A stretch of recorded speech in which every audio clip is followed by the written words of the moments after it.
दोस्तों, सूर्य इस ब्रह्मांड के जागृत देव है। वो साक्षात नारायण के अवतार है। तभी तो उन्हें सूर्य नारायण कहा जाता है। जब भी आपकी कुंडली में सूर्य वीक पड़ने लगे, जब भी आपको लगे जीवन में डिप्रेशन है, जब भी आपको लगे मेरा मन मर रहा है, जब भी आपको लगे कि मैं निर्णय लेने में बिल्कुल असमर्थ हूँ, तब साक्षात सूर्य की शरण में जाइए और डेली सूर्य को अर्घ दीजिए। इससे ना तो कोई डिप्रेशन आएगा और ना ही कोई गरीबी। और चंदन में थोड़ी सी हल्दी मिलाकर उससे टीका लगाओ। आप किसी भी तरह के नकारात्मक विचारों से बाहर निकल जाओगे। लेकिन भगवान सूर्य को अर्घ कैसे देना है, उन्हें जल चढ़ाने की सबसे सही विधि क्या है, कौन सी वो गलतियां हैं जो आपको नहीं करनी चाहिए, आज की वीडियो में हम यही बात करने वाले हैं। दोस्तों, आजकल का जो माहौल चल रहा है उसमें अपने दिमाग को संभाल कर रखना बहुत मुश्किल है। तभी तो आप देखते हो कि एक एज के बाद लोगों का मानसिक संतुलन डगमगाने लगता है। क्यों? क्योंकि जो कुछ सूर्य से अर्जित करना था वो आप नहीं कर पाए। मात्र सूर्य का दर्शन करने और जल देने से ही आपके जीवन से नकारात्मकता मिट जाती है। काफी कुछ सूर्य के प्रकाश में प्रकाशित होने लगता है। इसलिए किसी व्यक्ति की शरण में जाने से अच्छा है परमात्मा की शरण में जाओ, सूर्य की शरण में जाओ। पर भगवान सूर्य की आराधना कैसे करें, उन्हें अर्घ कैसे दें, इस पर कई सारी भ्रांतियां फैली हुई हैं। कुछ लोगों को अपने घर से सूर्य दिखता नहीं है, कुछ लोग फ्लैट में रहते हैं तो छत पर नहीं जा सकते, मनाही है। पर सबसे पहले जानते हैं कि हमें सूर्य को अर्घ क्यों देना चाहिए। तो देखिए, सूर्य हमें सरकारी नौकरी में या प्रमोशन में बहुत सहायता देता है। इसके अलावा आपका मान सम्मान, पद प्रतिष्ठा समाज में कितनी होगी, यार दोस्तों में कितनी होगी, आपके रिश्तेदारों में कितनी बढ़ेगी, लोग आपको कैसी नजरों से देखेंगे, ये भी सूर्य ग्रह ही डिसाइड करता है। सूर्य ये भी डिसाइड करता है कि आपके फेस पर लालिमा कैसी होगी, कैसा तेज होगा और आपके घर में सुख समृद्धि कितनी होगी।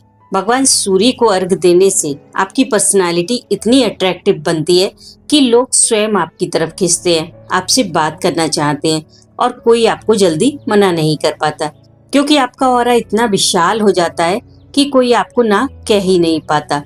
ये सारे फायदे हमें मिलते हैं जब हम भगवान सूर्य को अर्घ देते हैं। अब वो जानते हैं कि सूर्य को अर्घ देने की सही विधि क्या है। तो देखिए, सबसे उचित विधि है कि भगवान सूर्य को अर्घ जल के द्वारा दिया जाए। उसके लिए एक तांबे का लोटा लीजिए, नहीं है तो कोई सा भी ले सकते हैं, पर अगर है तो तांबे का ही लीजिए।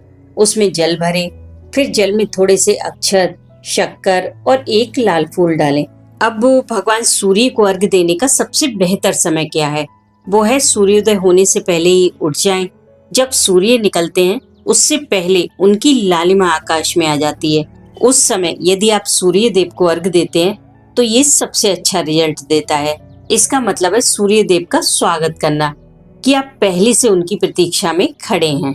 पर कई लोग जल्दी नहीं उठ पाते, मेडिकल इश्यू होते हैं और हमारा लाइफ स्टाइल भी कुछ ऐसा है।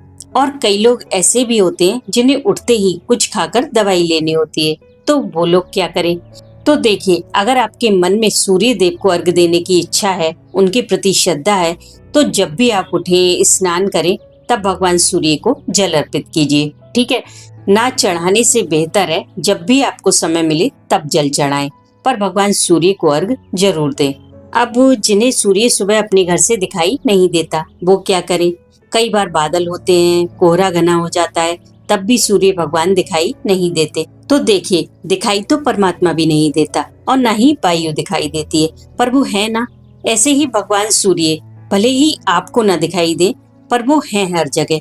आपके घर में जो भी रोशनी आ रही है, आप जो सांस ले पा रहे हैं, वो भगवान सूर्य की ही वजह से है। इसलिए आपको सूर्य भगवान दिखाई दे या ना दे, इस बात पर ध्यान ना देकर जल जरूर चढ़ाएं और पूर्व दिशा की ओर मुख करके दें। पर कई बार लोग ऐसी जगह जल चढ़ा देते हैं जो नाली में गिरता है या जहाँ गंदगी है। लोग उस जल को पैरों से कुचल रहे हैं, ये ठीक नहीं है। इससे फायदा मिलना तो दूर, उल्टा आपके ऊपर दोष और बन जाता है। इसलिए कोशिश करें, आप जो भी जल चढ़ाएं वो किसी गमले में दें। कोई भी गमला ले सकते हैं, जरूरी नहीं है कि उसमें पौधा ही लगाओ, खाली भी ले सकते हैं।